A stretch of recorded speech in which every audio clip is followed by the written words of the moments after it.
ప్రియులారా, మన ప్రభు అయిన యేసు క్రీస్తు నామంలో మీకు శుభోదయం.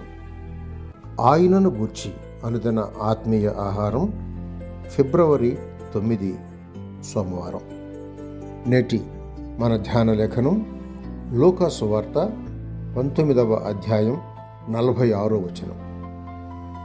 నా మందిరము ప్రార్థన మందిరము అని వ్రాయబడి ఉన్నది, అయితే మీరు దానిని దొంగల గుహగా చేసిరని చెప్పి వారిని వెళ్ళగొట్టనారంభించారు.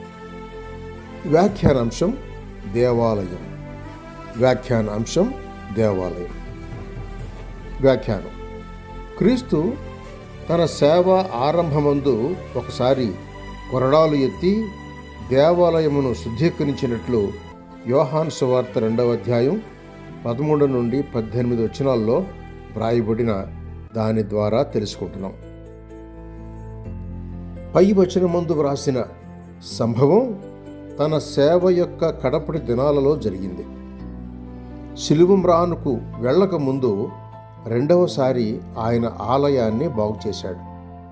తిరిగి ఆయన వచ్చినప్పుడు కూడా మలాకీ గ్రంథం 3వ అధ్యాయం 1వ వచనంలో వ్రాసిన ప్రకారం హఠాత్తుగా క్రీస్తు తన ఆలయమునకు వచ్చి యూదా జనాంగాన్ని చేరదీసి రక్షించి సంపూర్ణంగా వారి దేవాలయాన్ని శుద్ధీకరించినట్టు కార్యం జరుగును అని తెలుస్తోంది.